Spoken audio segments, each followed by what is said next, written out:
Thank you everyone for being here. My name is Arlene Flores. I am the Family Focus Support Provider at Family Focus Resource Center. I am stationed over at the Cal State University in Northridge. We have a few office locations at the LA County Regional Center. That would be Santa Clarita, Antelope Valley, and Chatsworth. So today here we have we're presenting part 4 in our last IHSS series on how to prepare for an appeal. I'm going to pass it on to our presenters from Disability Rights of California. Mary, can you go ahead and start your presentation, please? Thank you, Arlene. Good afternoon, everyone. As Arlene said, my name is Mary Rios. I'm with Disability Rights California. For those of you who don't know who Disability Rights California is, we are formerly known as Protection and Advocacy.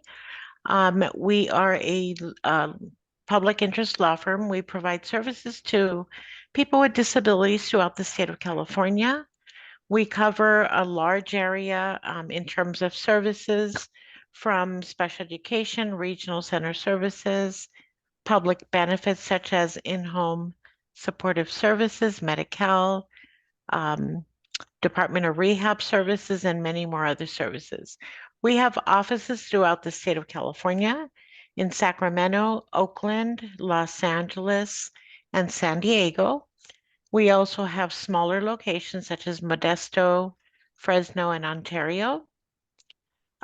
We ask again that you don't put, we ask that you don't put any personal information in the chat.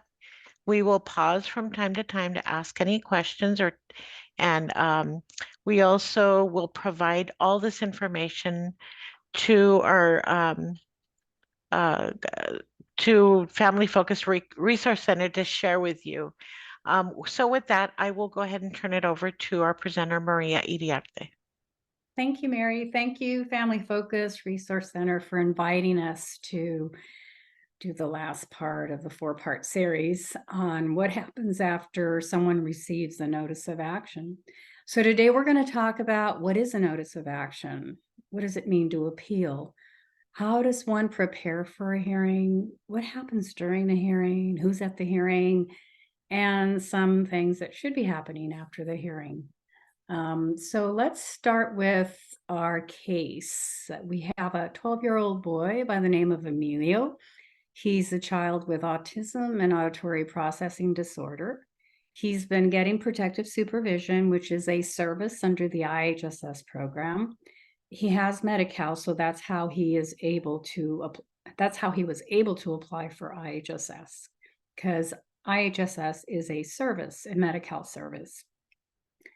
So mom received, on behalf of Emilio, a notice of action from the county after a reassessment. And that notice of action is dated April 1st of this year. And it says that it's going to terminate his protective supervision. And it gives 2 reasons for taking away his protective supervision. 1, that Emilio is self-directing, and 2, that he doesn't need 24/7 supervision. Now, mom's not quite sure why that's there, but you can understand that mom is not happy with this notice of action. So she continues to read the notice of action. In the back of the notice of action, there's information on how to appeal. And it says that Emilio has 90 days from the date of the notice to appeal. But if he wants the protective supervision to continue during the appeal and until there's a decision, and hopefully the decision is favorable for Emilio, he can continue with the protective supervision. That's called aid paid pending, and I'm going to talk a little bit more about that later. So on the same day that mom receives that notice of action, she calls the State Fair Hearing Unit, because that's a way to appeal, and she appeals the termination of protective supervision, and she also asks for aid paid pending. Now let's talk about what a notice of action is. So when someone applies for a public benefit like IHSS or is on the IHSS program and the county wants to terminate a service, reduce a service, the county has to issue a letter. It's called a notice of action. And the notice of action has to say what is happening. So we know that in this notice of action, they're taking Emilio's protective supervision away. The reasons for the action, well, what are the reasons? They're saying that he's self-directing. They're saying that he doesn't need 24/7 supervision. And the notice of action also has to tell Emilio about the laws, regulations, maybe policies that the county is using to take away his protective supervision.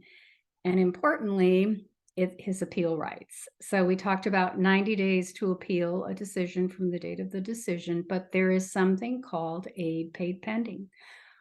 Because Emilio has been receiving the benefit, he could ask for aid paid pending. If this was an application for IHSS that was denied, he couldn't ask for aid paid pending because there was nothing before. There was no service before. But here, mom asked for aid paid pending. Now, this is just a little like a blow up of the notice of action, just the important things. On the right side of the notice of action, there's the date of the notice. And the date of the notice in this case was April 1st of this year. And also on the right-hand side, it'll be the social worker's name, contact information, case name, etc. Then there's a rectangle, and that rectangle says as of, and then it'll have a date. In Emilio's case, it's as of May 1st. So in a month, his services, his protective supervision is going to be taken away. So when mom read the notice of action, it said that if she wanted the protective supervision to continue during the pendency of the hearing, she had to appeal before the effective date of the notice. So the effective date of the notice is not the date of the notice. The date of the notice is April 1st. The effective date, when things are going to happen, May 1st. So as long as she appealed before May 1st and asked for aid paid pending, Amelia's going to get it. And she did. So he should continue with the protective supervision on and after May 1st until there's a decision, and hopefully he wins and he continues with his protective supervision. Now, the notice of action can also contain information that says something to the effect that the county needs more information. And so if you ever get a notice of action that says that the county needs more information, then give it to the county, right? That may resolve the issue and you may get the services that you need. Now, in Emilio's case, mom had notified the county social worker that she wanted her notices in her native language, which in this case is Spanish. So she did get a notice of Emilio, because it's really Emilio's case. He got there was a Spanish notice of action that was issued. And so counties are supposed to provide notices of actions in a person's native language if that language is spoken by at least 5% of the population in the county. So of course, mom lives in Los Angeles, Emilio lives in Los Angeles County, and so definitely Spanish is one of those languages. But it's really important to communicate your language needs with the social worker. There's a legal term called timely notice. And what that means is that a notice of action has to be mailed to the person affected here. In this case, it's Emilio, at least 10 days before the effective date of the action. That's timely notice. Anything, like closer to the effective date of the notice, like 9 days, 8 days, is not timely notice. I've seen notices of action that were issued after the effective date of the notice. It's like, or the parents got it after the effective date of the notice. In that case, I recommend that they call the State Fair Hearings Office, ask for a hearing, and ask for aid paid pending if that's appropriate, if they had the service before, because they didn't get timely notice. Now, I've talked to people about what I'm going to say to you guys, because I think it's important to know that if the county has denied eligibility or terminated or reduced services without a notice, sometimes what happens is that the provider, maybe the parent, has submitted timesheets, and then suddenly they're told, well, that you don't, the person no longer has that service, but there was never a notice of action that was issued. Well, in that case, the best advice is to call the state fair hearings and ask for a hearing and say that never got notice, and ask for aid paid pending if appropriate. So you don't, if something has happened to your benefit and you didn't get a notice of action, you don't have to wait for a notice. Sometimes when I talk to clients, they say, well, I'm waiting for the notice and it's been months. And I said, no. You don't need to wait for the notice. The county should have issued a written notice to you and given you time to ask for aid paid pending and time to appeal, but it didn't happen. So you need to hang up with me now and call the state fair hearings office and get that to get that squared away. Many of you already are on the program, perhaps, and you've seen the notices of action. The IHSS notices of action, first column has all of the services that are available. Second column is the actual need for each service, how much time per week, for example, or for domestic services per month is the total need for that person. And then deductions start to happen for proration, for example, for domestic or related services. If there's someone else who's benefiting from that service who's not on the program, then the hours of the recipient will be prorated, will be divided by the number of people who are benefiting from that service.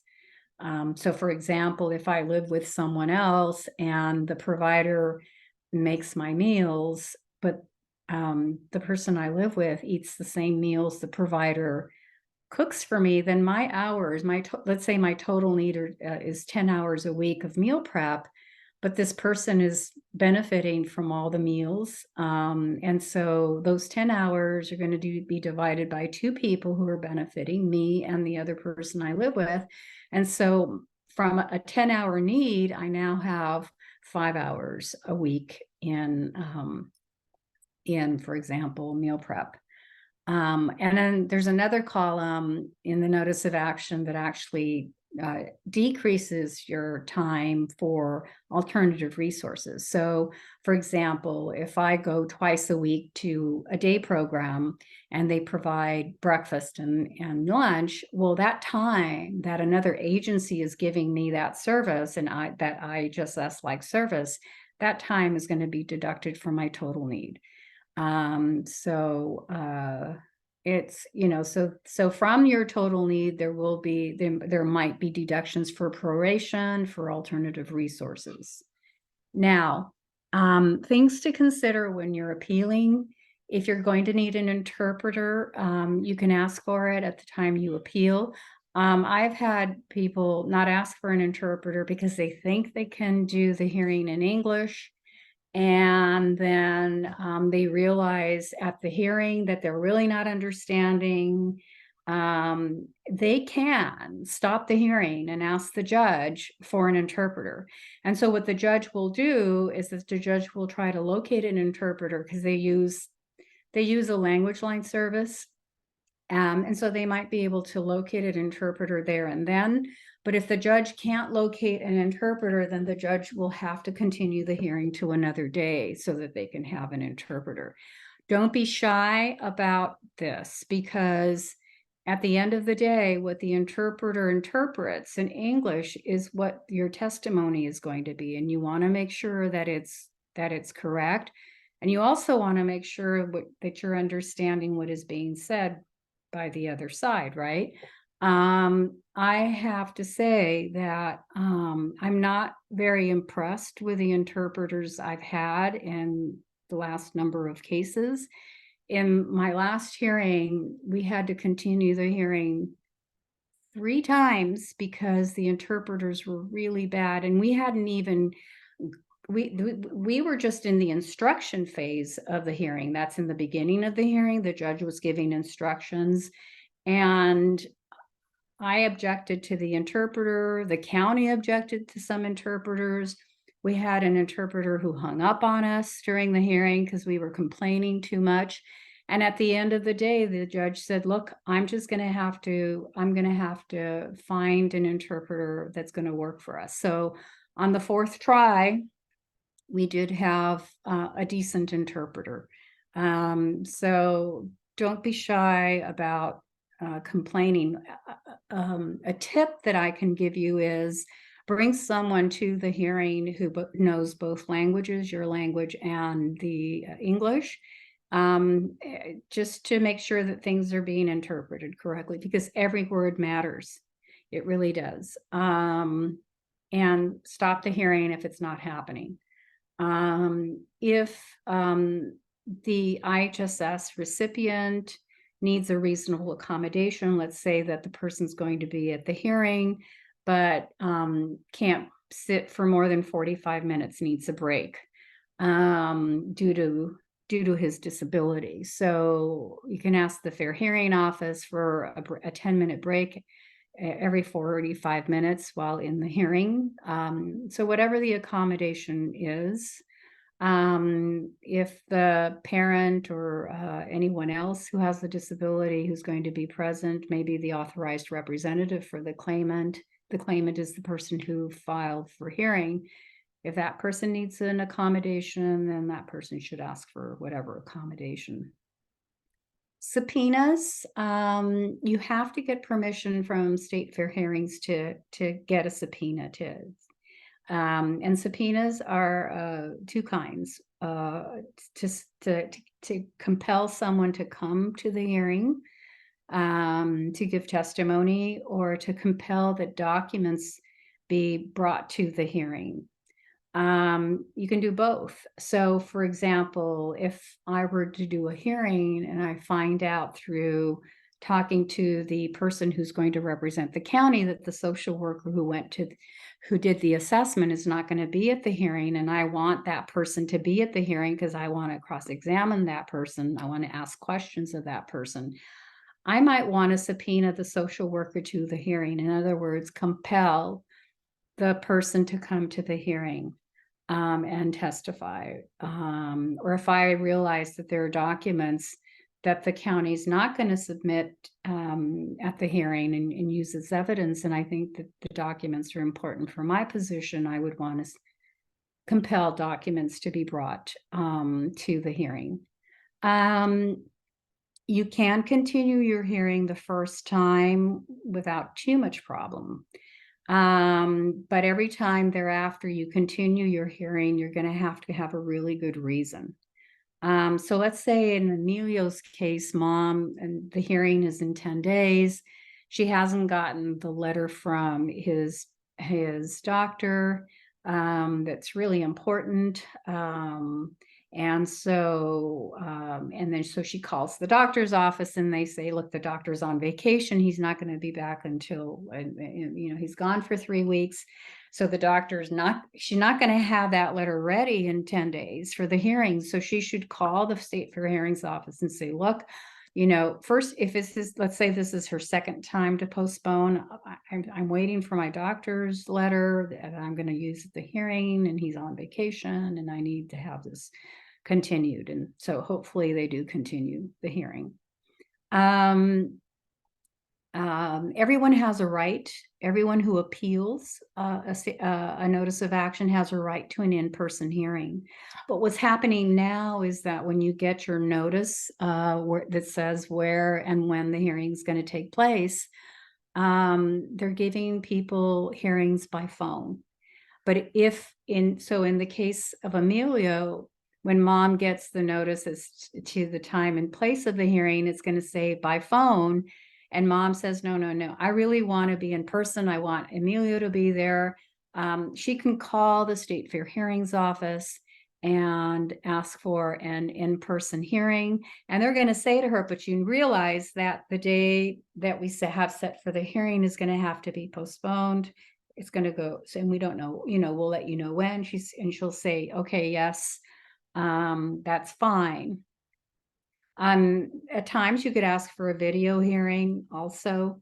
And what if the person who is receiving IHSS wants to attend the hearing but can't leave his or her home? Well, you can even have a home hearing. You can have the judge and everyone come to the home for the hearing, or sometimes you can go to another location. You just have to explain to the state fair hearings why you want the hearing to be at a certain location. Expedited hearings. So everyone is waiting for a hearing. So you're going to be at the back of the line when you appeal. But if you want to be in front of the line, you've got to have a really good reason for wanting an expedited hearing. So an example of that could be that the person is on the verge of losing their home because it's not safe for them to be at home anymore. They're not eating right. They're not taking their personal care needs are not being taken care of. And so they're at the brink of maybe going into a nursing home. And the IHSS program is really there to keep people in the community, to keep them safe at home. So I would think, if I were working for state fair hearings, that if someone called me and said, look, they're about to be sent to a nursing home because they don't have the services and supports in place that are necessary for them to be safe at home, or for the person to be safe at home, I would think that would be a really good reason to expedite the hearing. Hearings usually take about 2 hours. They set them for 2 hours, usually. So if you're hearing, if at the 2-hour mark, your hearing hasn't ended, what the judge will do is set a new date for a second hearing, maybe a third hearing, fourth hearing. I've been at hearings that have taken 4 times to resolve, it ends, because it could be that you have a lot of evidence or a lot of issues coming up, witnesses, etc., whatever the reason. So sometimes hearings do last more than 2 hours. So after Emilio's mom filed for fair hearing on his behalf, she will receive a letter confirming that Emilio filed an appeal, and that at some point in the future, they're going to hear from the appeal specialist. This is the person who's going to represent the county. And then Emilio's mom will get that letter from the appeal specialist. And that letter is going to say, hey, I'm going to be the person representing the county. They are not attorneys. They work for the county. Maybe they've been promoted to that position or whatever. But I always recommend that you talk to the appeal specialist. I've gotten a lot of good information about the case from the appeal specialist. And of course, they're going to want information from you. It's a two-way street. I've included a link to an all-county letter. Those are letters that are issued by the California Department of Social Services. That's the state agency that administers the IHSS program in California, that talks about the appeals specialist responsibilities. And they have a really important responsibility to try to resolve the case so that it doesn't go to hearing.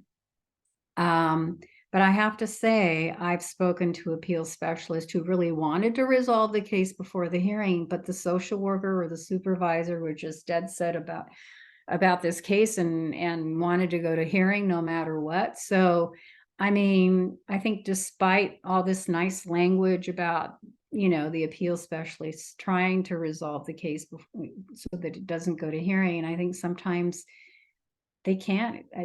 To me, it feels like their hands are tied and they're going to be compelled to go to hearing no matter what.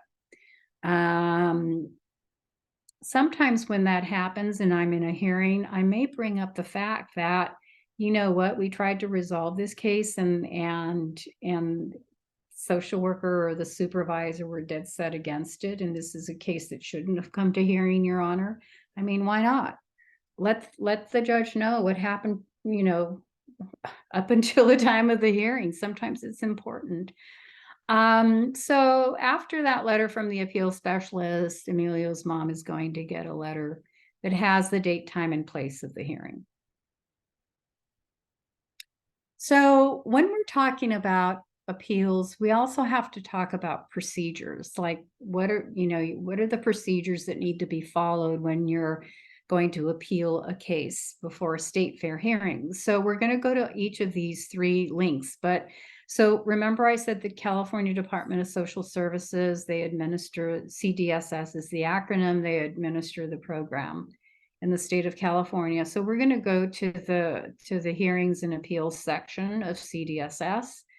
And then we've got MPP 20-000. MPP stands for Manual of Policy and Procedures. These are the regulations that govern the procedures in a state fair hearing. And we'll go to that so you could see them. And then we're going to go to the Administrative Law Judge Bench Book. So this is a manual that administrative law judges could refer to when carrying out their duties, right?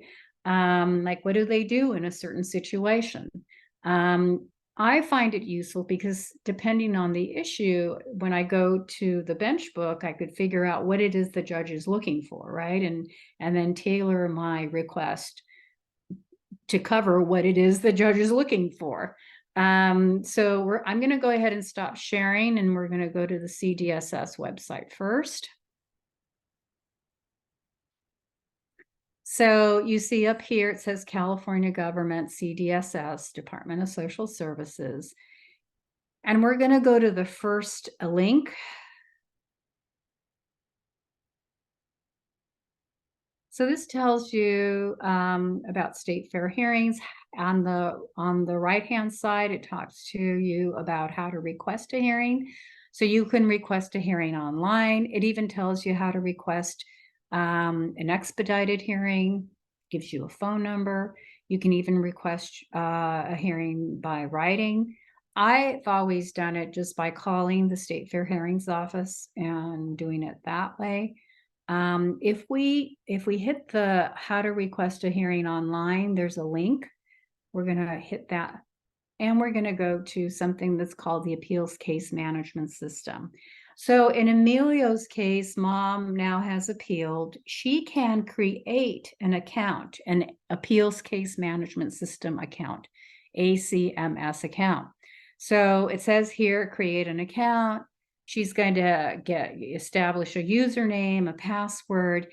And this means that anytime she wants to look at her case file, she can do this electronically through the ACMS system.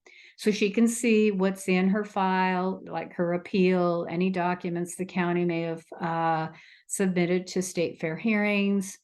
Through this account, she's going to be able to look at the county's position statement and evidence that it's going to present at the hearing 2 days before the hearing. She can upload all of the documents that she's going to use at the hearing also. So for those of you that feel comfortable doing it this way, this is a great way to access the file, to submit documents, and anyone who has a case pending can create an account. So mom is not really that comfortable with the ACMS system, so she's going to do it the old-fashioned way. And we'll talk about how she's going to do that. But that is an option. So we're going to go back to, so now what we're going to do is we're going to look at those regulations that govern how state fair hearings should be governed, I guess, lack of a better word. So this is the MPP 20-000, and you notice on the right-hand column, you have 20-001, 002. So each section has its numbering, right? So the first section starts with definitions that may be important. Right to a state fair hearing, for example, requesting a state hearing, the time limit to request a state hearing, Acknowledgement of receipt. So remember that letter that mom got from State Fair Hearings saying, hey, we got your appeal. Well, it's something that, it's a procedure. It's something that State Fair Hearings has to do. Setting the hearing, group hearings, general rules and procedures at the hearing about evidence, examining your records, and issuing subpoenas. We're going to talk about examining the records in a moment. If you subpoena a witness to the hearing, they might be able to get witness fees and mileage paid for. And it talks about that, postponing or continuing, dismissing a hearing, how to disqualify an administrative law judge, et cetera, et cetera. So this is procedures to follow in a state hearing. And now we're going to go to the administrative law judge bench book, or the manual. So for example, under abandonments, what happens when someone doesn't, the claimant, the person who filed for the hearing, doesn't show up at the hearing? What does the judge do? When does the judge consider the case to be abandoned? About aid paid pending. Sometimes the person appeals, before the effective date of the notice, yet the county doesn't give them aid paid pending. And so there are times where the claimant may ask the judge to issue an aid paid pending ruling. So how does the judge do that when they're at the hearing? Authorized representatives. So if the claimant is going to have someone at the hearing representing the claimant, there's a form that needs to be filled out, and procedures that need to be followed. Continuances during the hearing. So how does the judge handle that? The responsibility of the county, right, in fair hearings. When can an administrative law judge disqualify him or herself from the hearing? Excluding witnesses and others during the hearing. Explanatory remarks with the beginning of the hearing. The judge is going to talk about the hearing, and we'll go through some of that a little later. How to deal with interpreters, et cetera. Rehearings. We're going to talk about rehearings a little later too. It's really a good manual to understand the procedure to be followed under, whatever the topic is. So you guys have the links to all of these, and you're going to get the PowerPoint, and anything we share. So you're going to get all of this, and these links will take you directly to the things I just showed you. So I'm going to stop right now to see if you guys have any questions about what I've said so far, because the next section is all about how Emilio's mom is going to prepare for this hearing. Any questions or comments? How is mom going to prepare for this hearing, right? So the first thing that mom has to do is identify the issue for the hearing, or the issues. Why is Emilio going to hearing? Going to hearing because the county wants to take away his protective supervision. That is the issue before the judge, right? If mom goes to hearing and talks to the judge about other issues that have nothing to do with the notice of action that she appealed, the judge is going to say to her, look, I'm not here about that. I'm here because you appealed a notice of action where the county is wanting to take away the protective supervision. That's what I'm here for today, right? Sometimes the judge will allow an issue if both parties agree to it, but I can probably, it's unlikely that you're going to get the okay from the county on an unrelated issue. So mom knows that it's termination of protective supervision. She's going to talk to the appeal specialist because she may understand a little bit more about the county's position. Like, what evidence are they relying on to say that he no longer requires protective supervision? Because he's self-directing and because he doesn't need 24/7 supervision. And she can review Emilio's file. Remember those MPPs 22-000 procedure, how the state fair hearing should be, the procedural rules? Well, 22-051.1 says that you can review your file. So mom can go contact the county or the appeal specialist if the file is with the appeal specialist and say, hey, I want to go review the file. And 2 days before the hearing, the county has to provide to Emilio a position statement, which is a document that says what they're doing, why they're doing, what law they're relying on. And attached to the position statement is all the evidence that they're going to introduce at the time of the hearing. So if mom, in this case, mom wasn't comfortable with the ACMS process, the online process for case management, for her case, for Emilio's case. So she's going to have to talk to the appeal specialist to figure out how she's going to get that position statement and evidence 2 days before the hearing. During COVID, what they would do is they would email the position statement and all the evidence to us if we were representing, or to a claimant. So it could, mom can also decide that she wants to go to the county office and pick up the documents. However it happens, the county, under the law, has an obligation to provide all of this information 2 days before the hearing. Mom doesn't have to provide a position statement, but she might want to, and I'll talk about that a little later, but the county does. So the next thing that mom needs to do is understand the law about protective supervision. Up until the notice of action, she really thought that the only thing she had to say to the county for Emilio to continue his protective supervision was, well, he's gets into trouble and he needs to be supervised all the time. And so she goes on our website and we have a publication section, and we have an IHSS section, and we have a lot of material about IHSS, and we even have a publication about protective supervision. So she starts reading that.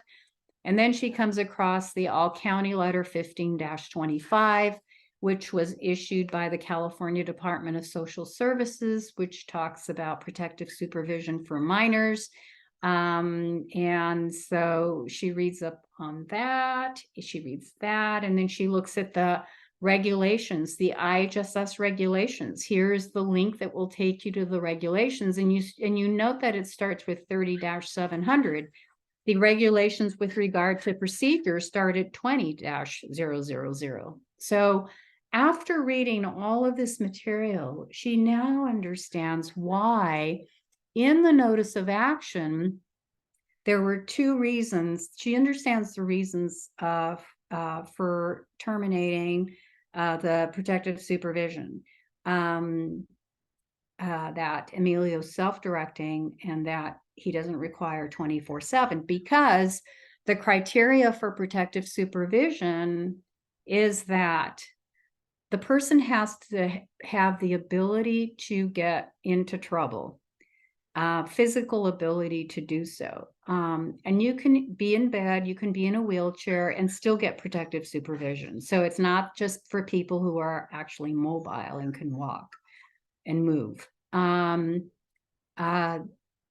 You have to have a 24-hour, 7-day-a-week need to be supervised.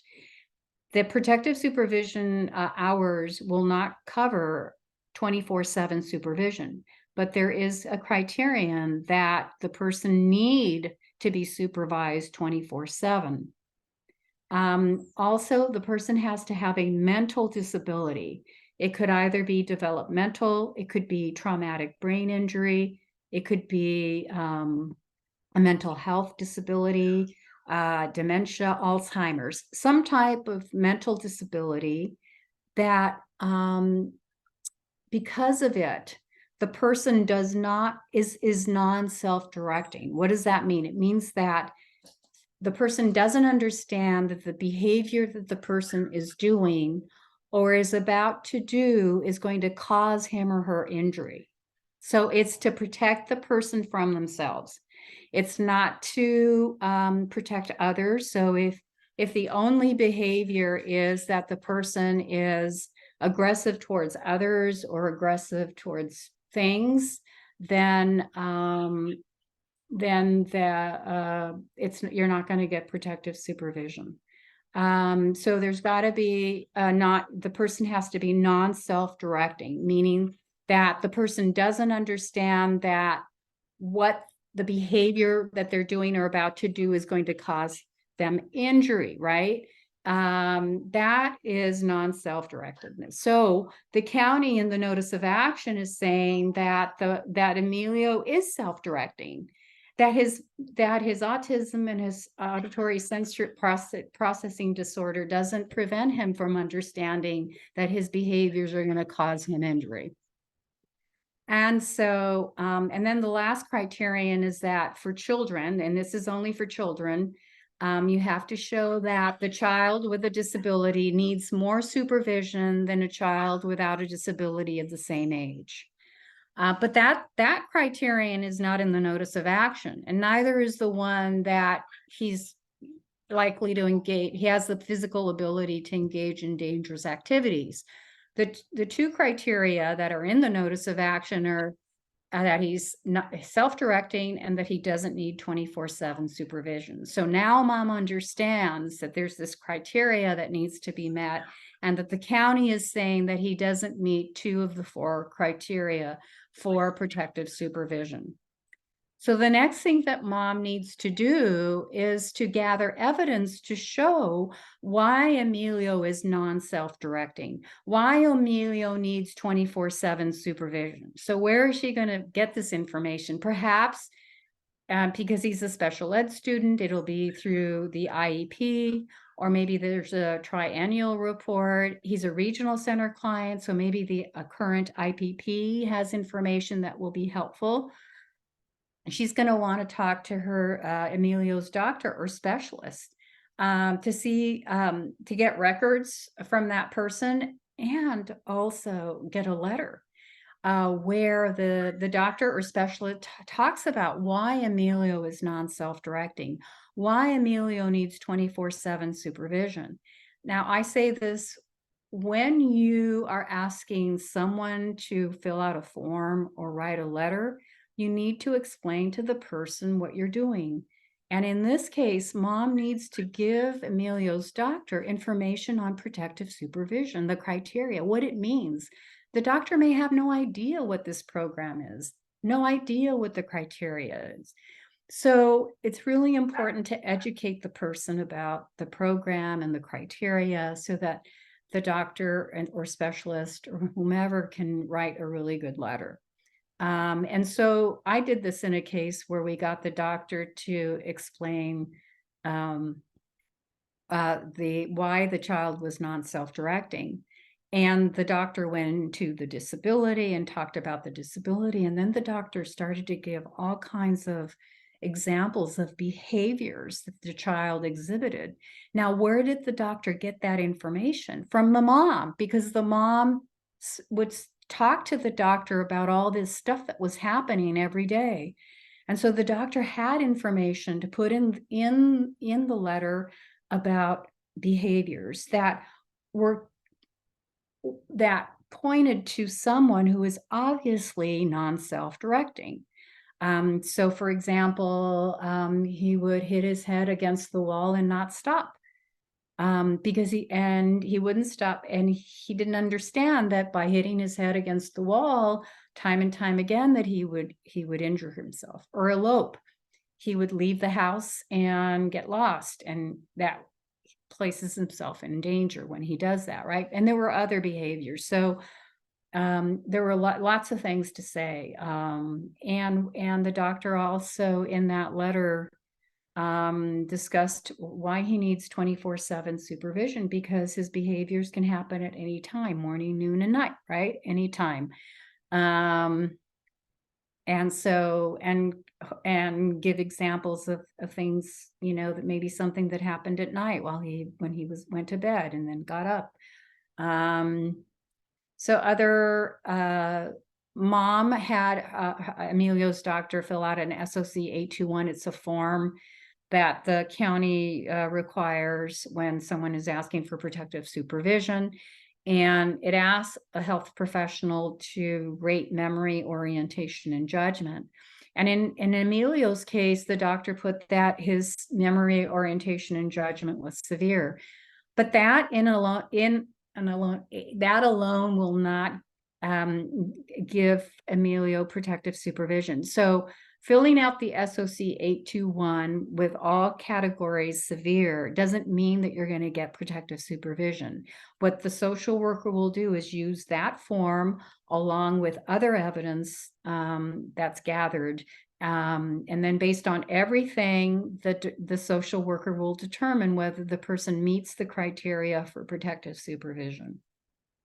So mom's going to introduce the SOC 821, and the county has it too. It's probably in the witness's evidence packet. So Emilio gets ABA services, and so mom is going to talk to the ABA provider about a letter similar to the doctor letter she's going to get. And maybe the records, maybe there's information in the records about behaviors, right, that point to non-self-directedness. Mom can think about witnesses she may want to give testimony at the hearing. Witnesses can provide testimony by phone. I had a case where I had a doctor, we were in person at the hearing, but the doctor that I had was going to, as a witness, was going to testify by phone. I had a really panicky moment because when we called when the judge was ready to call the doctor's office, we did. And we were told that this was a plastic surgeon. We were told that the doctor was in surgery. And I like, oh my God, I'm thinking, okay. But then they said, hold on a minute. And so the doctor got on, I don't know what kind of surgery he was doing, but he got on the phone and he gave testimony. If he hadn't been able to get on the phone and give testimony, I would have asked the judge to continue the hearing. You know, we would deal with other matters in the present hearing, but to continue the hearing so that I could get the doctor's testimony. And I would figure out a better way to get the doctor to testify, right? Maybe a declaration, or maybe in person would be really hard because doctors don't really like to do that. Unless I subpoenaed the doctor, but he would be my witness, and I'm not sure he'd be happy about a subpoena. But anyway, your witnesses can also, one thing the mother can do is maybe get a declaration from witnesses. So a declaration is just what the witness is going to say, what the witness would have testified at the hearing, and it's signed under penalty of perjury, dated, and so that's a way to introduce evidence from witnesses. And so mom is going to have to think about, well, you know, who do I have who could talk about behaviors that they've observed? It could be witnesses, neighbors, you know, perhaps at school, school personnel, the ABA provider, friends, you know, maybe who would be willing to be witnesses. What happened at the home evaluation could be important. We always say that you should have, whenever you have an assessment or reassessment, you should have someone else there so that that person can write down what was asked and what you said. How long did it take to go through the assessment versus how long did it take for the social worker to have you sign all those forms? It may be important. I had a case that went to hearing where at the reassessment, the mom had given a lot of information to the social worker about new behaviors because this was a child who was getting protective supervision. And when mom got the county's position statement and she went through the form that the social workers have to fill out when they're doing the reassessment, there was no information in that form about all these behaviors mom had told the social worker. And also there was information in this form that was wrong. It wasn't what she had told the social worker. So, you know, she had taken notes after the assessment, so they were pretty fresh.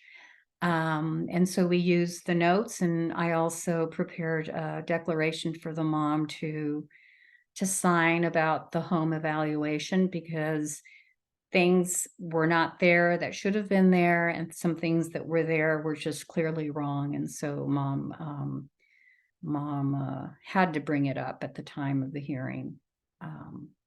She didn't have anyone present during the reassessment, but what she did do is she took notes right after the assessment as to what had happened. She got the feeling that something was, that something was going to happen to her child's protective supervision.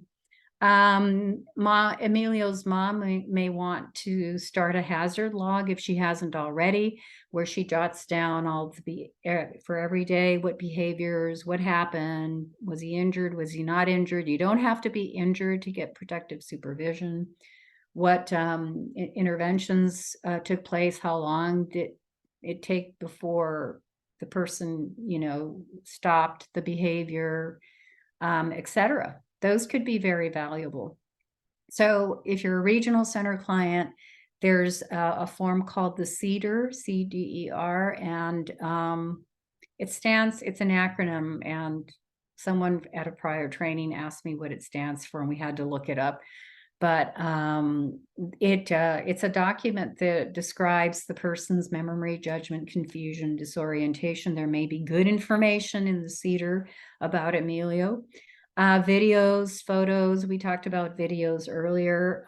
I'm not saying that mom should, while Emilio's having a behavior and is injuring himself, that she should take the video. But if there happens to be someone else at the moment, they could take the video so that mom can deal with the behavior. Photographs of injuries, other forms of evidence that maybe mom can think about. Those are all the kinds of things that mom is going to look into, right? Because her task is to show evidence, to have evidence that, and it could be her own testimony too, because she's going to be a witness at the hearing about why Emilio is non-self-directing and why he needs 24/7 supervision. Okay. The other thing mom needs to think about in preparing for her hearing is whether she wants to have a position statement. She doesn't have to have a position statement. And so her position statement would be like, she got this notice. She doesn't agree with it. She doesn't agree with it because Emilio is non-self-directing, and this is why, and here's the evidence I want to present. And she doesn't agree with the county's position that he doesn't need 24/7 supervision, because he does. And here's the evidence that's going to be presented, right? And she knows about the law, so she can put some information about what the requirements are for protective supervision. But, it can be simple. It doesn't have to be complicated. Now, if she's going to have an in-person hearing, she can take her position statement if she's going to have one, and she must take her evidence on the day of the hearing, because she has to give documents, right, to the judge. Now, if she's going to do that, she's got to make 3 copies of what she's going to take, one for her, one for the judge, and one for the county. If she's going to have a video hearing or a phone hearing, then I would suggest that she get everything to State Fair hearings the day before. And not in this case, but if someone has already signed up for ACMS, you can do that easily. You can download everything into your file electronically. More preparation here. I know it's a lot. Mom needs to start thinking about, if she's going to have witnesses, what kind of questions she's going to ask the witnesses. What does she want to get from these witnesses? She wants the witnesses to testify as to behaviors that show that Emilio is non-self-directing, that he requires 24/7 supervision. She might want to question the social worker about this form that has misinformation and also lack of information that she may have given the social worker, or other issues she may have that she wants pertaining the protective supervision or the assessment that took place. So, you know, she needs to start thinking about questions for her witnesses. She might even want to, I've heard of regional center service coordinators going to the hearing to help, either to give moral support, so to speak, or testify. I had a case where the county was relying on the IPP to take away the protective supervision. And yes, the IPP was written in a way that I could see why the county would want to take away protective supervision. So I reached out to the service coordinator and I say, we have a problem here. And here in the IPP, in these sections, these are the sections they're going to use to support their decision to take away the protective supervision. Why did I know that? Because I had spoken with the appeals specialist, and she went through the IPP and basically did my job for me, which was identify the sections in the IPP they were relying on. And I said, we need to address this. I need a letter from you that addresses what these paragraphs actually mean, and that it doesn't mean that he's self-directing, right?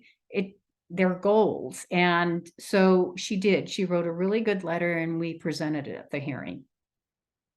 We won the case. But, you know, sometimes you have to do that.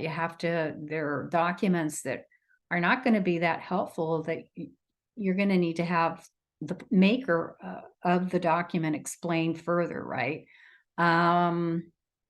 If the mom is not going to have a position statement, she also needs to think about talking points, like what is it that she wants to tell the judge, right? Or if she's going to be a witness, what's she going to testify to? Because the worst thing would be for the hearing to end and then mom say, oh my gosh, I forgot to mention this, that, and the other.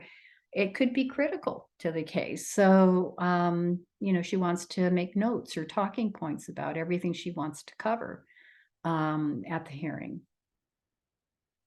Now, it's possible that before Emilio's hearing, the appeal specialist may reach out to mom and say, hey, you know, we agree that Emilio's protective supervision should continue.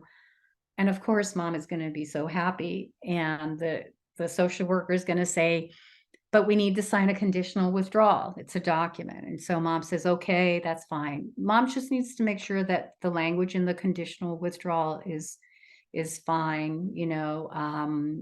And if in this case, Emilio's getting aid paid pending, so there's no need to worry about any retroactive pay. But if Emilio wasn't getting aid paid pending, mom would want to include in the conditional withdrawal language that would pay her for that time that she wasn't paid for protective supervision, right? Between the effective date of the notice and the conditional withdrawal. The other thing that the appeal specialist could say to mom is, look, we want to reassess him again. Can we reassess him again? And mom has two options. She can either say, no way, you had your chance. I'm ready to go to hearing and forget it. Or mom can say, okay, why don't you reassess him? But I want you guys to know that just because you agree to have the county reassess in a conditional withdrawal situation doesn't mean that you're going to get what you want. Because if mom in Emilio's case agrees to have the county reassess, the county can issue a notice of action still terminating the protective supervision. So there's no guarantee that a conditional withdrawal to reassess is going to get you what you want. You may be in the same position as before. We don't know. Or it's possible that you might get what you want. So it's not, conditional withdrawal doesn't automatically give you what you want, unless they agree that they were wrong, right? So in any event, it's even after mom signs a conditional withdrawal, let's say that she wants the county to reassess, she can always withdraw. But obviously the sooner the better, so that time doesn't, you know, because when you do a conditional withdrawal, the state fair hearings will take the hearing off calendar. I'm going to stop right now to see if there are any questions, because the next section we're going to talk about is what happens at the hearing. Who's at the hearing? Okay, so what happens at the hearing? So who's going to be at the hearing? Obviously, the judge is going to be there. They're administrative law judges, but we call them ALJs. That's the acronym. The appeals specialist who's going to represent the county, the social worker. For the case, maybe the social worker who did the assessment could be someone different than the social worker who is your social worker. Could be a supervisor. They could have a healthcare professional there at the hearing to give testimony as to something. You were the claimant, the person who asked for the hearing, maybe your authorized representative, maybe someone there to give you moral support. If you're going to have an authorized representative, that you're going to have to fill out a form. And you can bring that person to the hearing and the judge would give that person the authorized representative form, or you fill out the authorized representative form. So even if you haven't assigned an authorized rep before the hearing, that person can go to the hearing and become your authorized representative. Any witnesses you're going to have, if it's going to be an in-person hearing, you can have in-person witnesses, or they can testify by phone, or they can have a declaration. You can submit a declaration with their testimony in writing. Interpreters will be present. The rooms are not, we're not talking about a superior court judge and a courtroom. We're talking about an administrative hearing. They usually take place in small rooms. There's a table. The judge is at the head of the table. The county's on one side. You are on the other side. If you bring any witnesses, the judge will, when the witness is ready to testify, all other witnesses will be outside. And judges will take the testimony from the witness. That witness leaves, and then you bring in your next witness. I've never been in a hearing where all the witnesses are present and they're allowed to listen to what other people are testifying to. The record is really important because the record is the evidence that was presented at the hearing. It's both the oral testimony and documents. That is the record. Leaving the record open, we talked about that. If you lose your case, your next level of appeal is to go to Superior Court, and the judge will look at the record and decide the case. Rarely will any additional evidence be allowed to come in. So the record is really important. And by the way, everything that is being said during the hearing is tape recorded. And you can ask for a copy of the oral testimony, the tape recording, at the end, after the hearing, especially if you're going to appeal.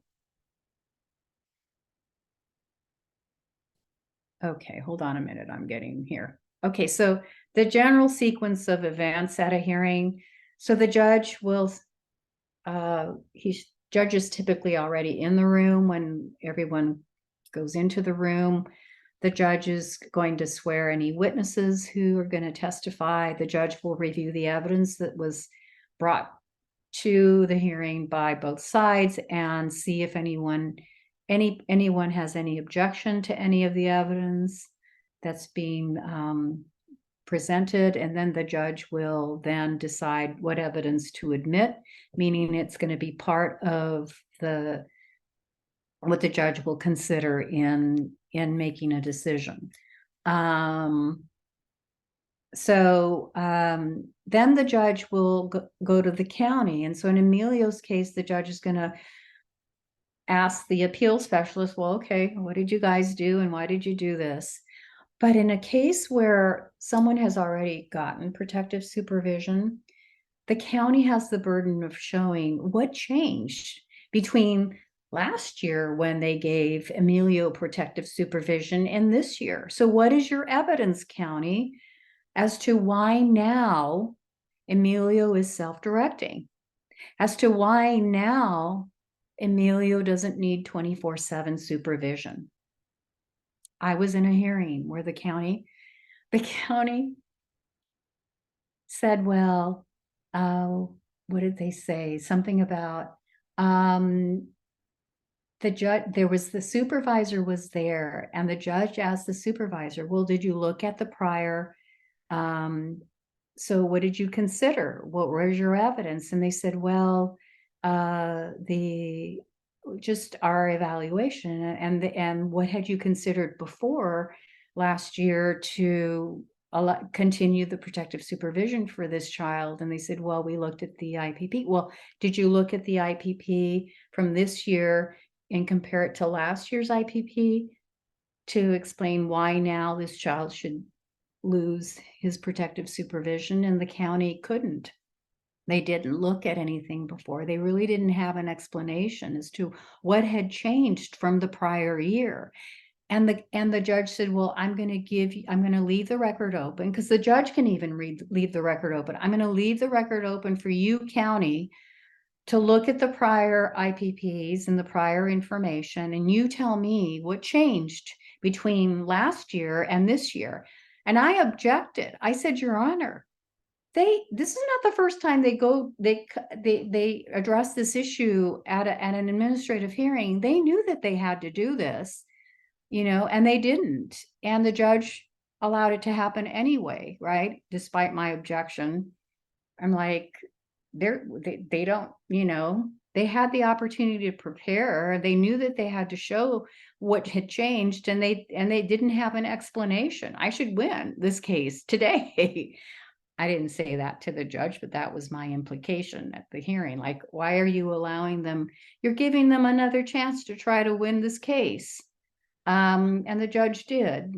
And what happened is that the county so the judge gave the county like another week to do this. And the county responded to both the judge and to me, because you can't have private conversations with the judge. It has to be with everyone in the case.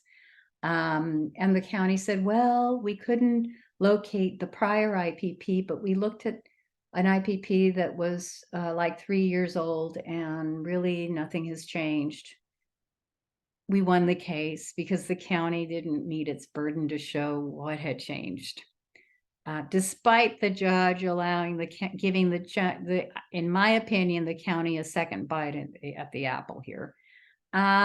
So that's what's going to have to happen here. And the social worker, can question any of the witnesses. And then Emilio's mom is going to have a chance to question the witnesses that are here on behalf of the county. And that's called cross-examination, trying to bring up things perhaps that happened at the assessment that didn't, or the qualifications for the social worker to determine self-directedness, that kind of thing. And so when the county has finished with all its witnesses, and Emilio's mom has asked questions of those witnesses, the judge will turn to Emilio's mom and say, okay, so what's your position? And mom is going to say what she's going to say, right? We already know. And if mom has any witnesses, she's going to ask questions of the witnesses, and then the appeal specialist is going to have the opportunity to ask questions of those witnesses. Now, that's the general sequence of events. I've been in hearings where the judges have been very involved in the hearings, where they're asking questions, even in the case where the judge left the record open for the county to submit additional evidence. I've been in hearings where the judges sort of sit back and let each party do its thing, are not really involved. So, I can't sit here today and say there's a particular kind of judge that does it a certain way. Depends on the judge. I've been in hearings where the judges have been very neutral, have been very pro us, or very pro the county. I mean, in tone of voice, attitude, questions that are asked. Now, I've been pleasantly surprised, because sometimes I'm in hearings where I really feel that this judge is not on our side, is really being, like, not very nice, And we've won the case. So, you know, what can I say?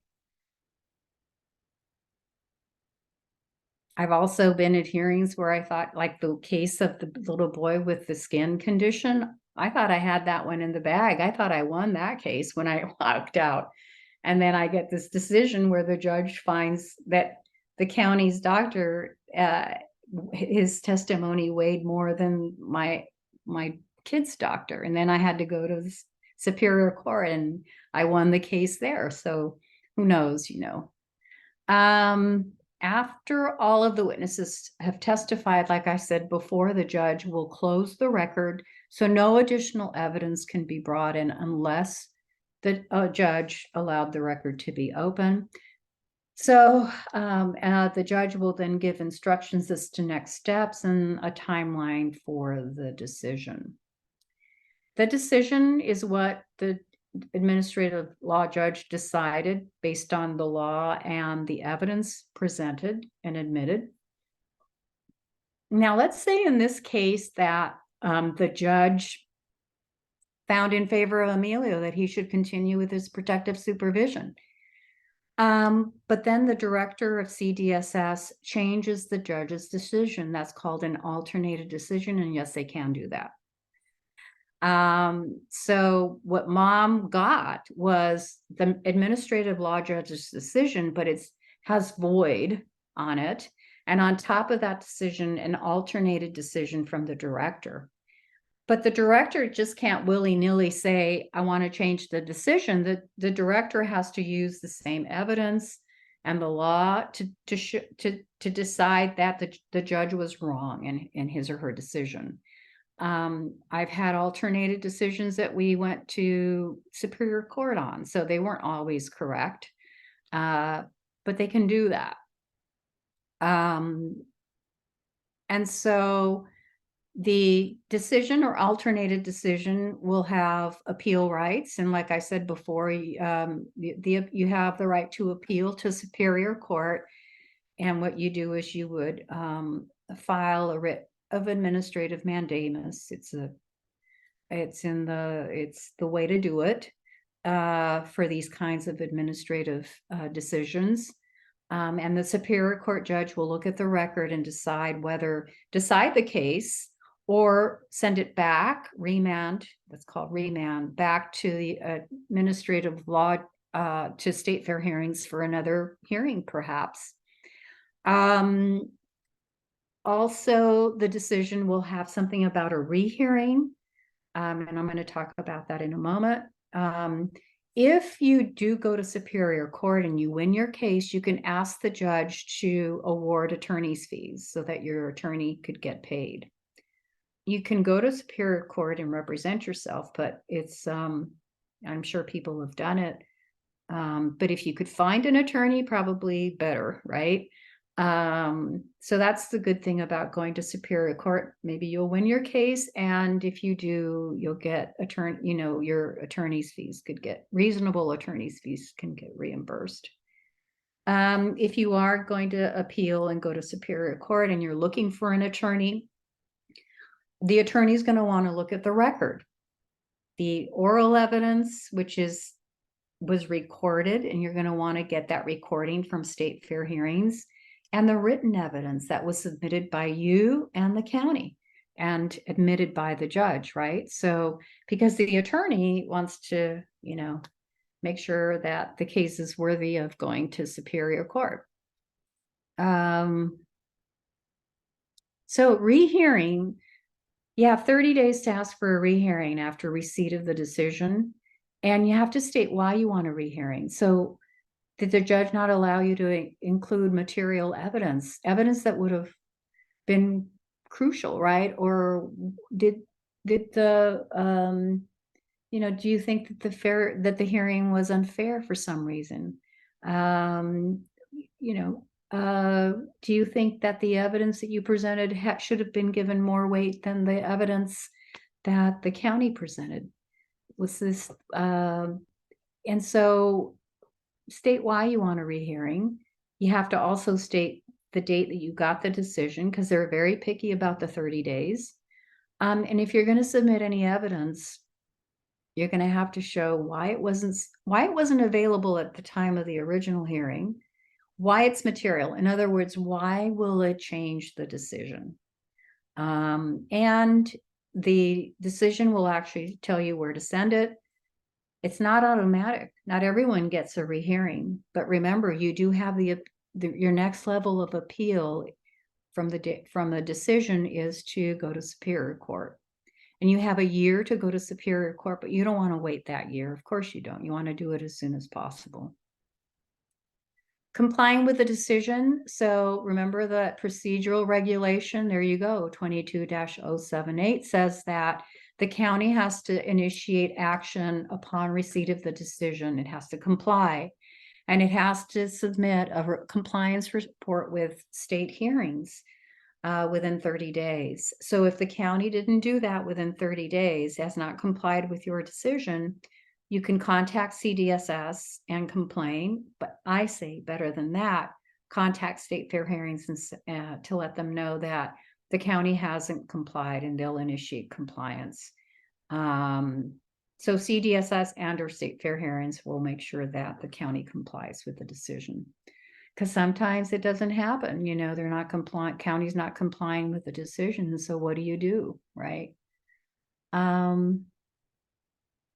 So we've come to the end of the presentation, and if time permitting, we can answer some questions.